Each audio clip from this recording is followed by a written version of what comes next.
पोथी पढ़ी पढ़ी जग मुआ, पंडित भया न कोय। ढाई आखर प्रेम का, पढ़े सो पंडित होय। कबीर जी कहते हैं, किताबें पढ़कर दुनिया मर गई, लेकिन कोई पंडित नहीं बना। प्रेम की ढाई अक्षर पढ़ने वाला ही पंडित होता है। यह दोहा ज्ञान के महत्व को दर्शाता है, लेकिन यह भी बताता है कि प्रेम का ज्ञान सबसे महत्वपूर्ण है। बड़ा हुआ तो क्या हुआ, जैसे पेड़ खजूर, पंछी को छाया नहीं, फल लागे अति दूर। कबीर जी कहते हैं कि खजूर के पेड़ की तरह बड़ा होने का क्या फायदा, जो न तो राहगीरों को छाया देता है और ना ही फल आसानी से तोड़े जा सकते हैं। यह दोहा बताता है कि महानता का सही अर्थ दूसरों के लिए उपयोगी होना है। चिंता ऐसी डाकनी, काट कलेजा खाए। वैद्य बेचारा क्या करे, कहाँ तक दवा लगाए।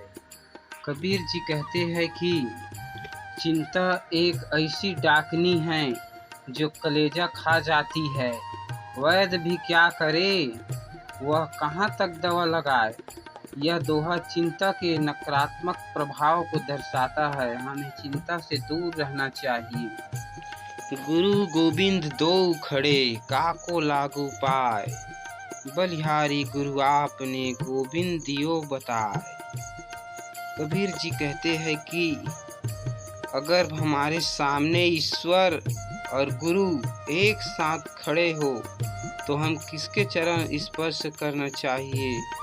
गुरु ने ही तो ज्ञान के द्वारा हमें ईश्वर से मिलने का रास्ता बताया है, इसलिए गुरु की महिमा ईश्वर से ऊपर है। इसलिए हमें पहले गुरु के चरण स्पर्श करना चाहिए। जाति न पूछो साधु की, पूछ लीजिए ज्ञान। मोल करो तलवार का, पड़ा रहने दो म्यान।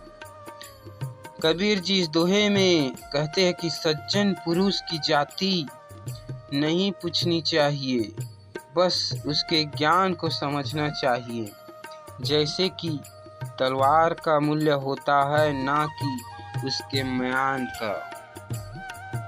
धीरे धीरे रे मना, धीरे सब कुछ हो। माली सींचे 100 घड़ा, ऋतु आए फल होए। कबीर जी कहते हैं कि धैर्य का फल बहुत मीठा होता है, इसलिए मन में धीरज रखने से सब कुछ होता है। अगर कोई माली किसी पेड़ को 100 घड़े पानी से सींचने लगे, तब भी उसका फल ऋतु आने पर लगेगा।